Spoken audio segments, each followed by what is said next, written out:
Joe Biden's brother Frank Biden linked to projects receiving $54 million in taxpayer loans from the Obama administration, despite no experience. Hello and welcome to TST. If you're new to the channel, tap on the subscription button and press the notification bell so you can receive news and updates that you can rely on daily. Frank Biden, the youngest brother of former Vice President Joe Biden, saw his business interests benefit from millions of dollars in taxpayer loans to Caribbean nations during the Obama years. The extensive overlap in Frank Biden's dealings in Obama-Biden foreign policy in Central America is exposed in Peter Schweizer's new book, Profiles in Corruption, Abuse of Power by America's Progressive Elite. Frank Biden first set his sights on the region in 2009 as the Obama administration began to repair the U.S. relationship with Costa Rica. Tensions between the two countries flared under President George W. Bush, most notably on how to deal with drug trafficking. When President Barack Obama entered the White House, he set out to mend fences in the region in hopes of inaugurating a new era of global cooperation. Leading the charge on that front was Joe Biden, who had long-standing ties to the region from his tenure leading the Senate Foreign Relations Committee.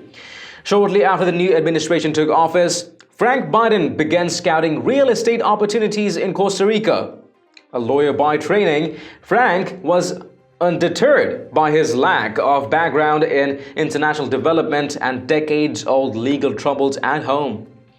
As Schweizer notes, despite the professional and personal handicaps, business opportunities were plentiful for Frank, especially after his brother paid a visit to the country. Just months after Vice President Joe Biden's visit in August, Costa Rica News announced a new multilateral partnership to reform real estate in Latin America between Frank Biden, a developer named Craig Williamson, and the Guanacaste Country Club, a newly planned resort. Schweizer writes in his book, "The venture, officially sold to investors and the public as an opportunity to protect Costa Rica's breathtaking beauty, amounted to little more than decimating the country's natural wilderness to build a luxurious resort for wealthy foreigners.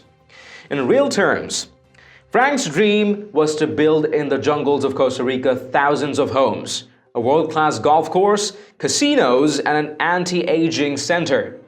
Schweizer notes, "The Costa Rican government was eager to cooperate with the vice president's brother. The project, which is still in the development phase, has made Frank Biden a well-connected figure in Costa Rica's political landscape."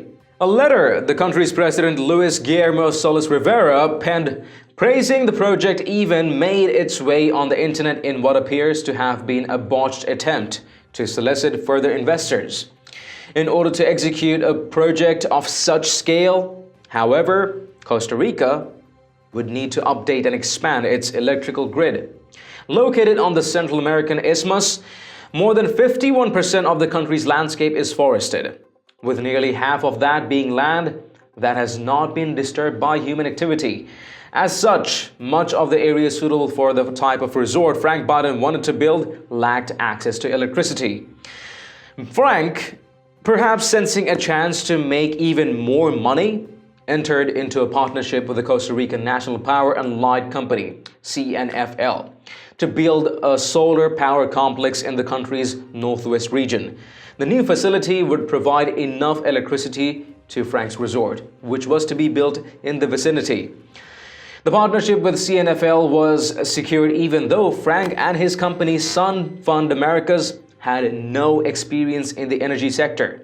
Frank did not have any background in solar energy, but it was quite clear who he was when he pitched the project to investors.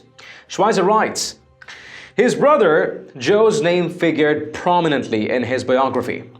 In October 2016, the Costa Rican government signed a letter of intent with Sun Fund Americas to build a solar power facility in the country.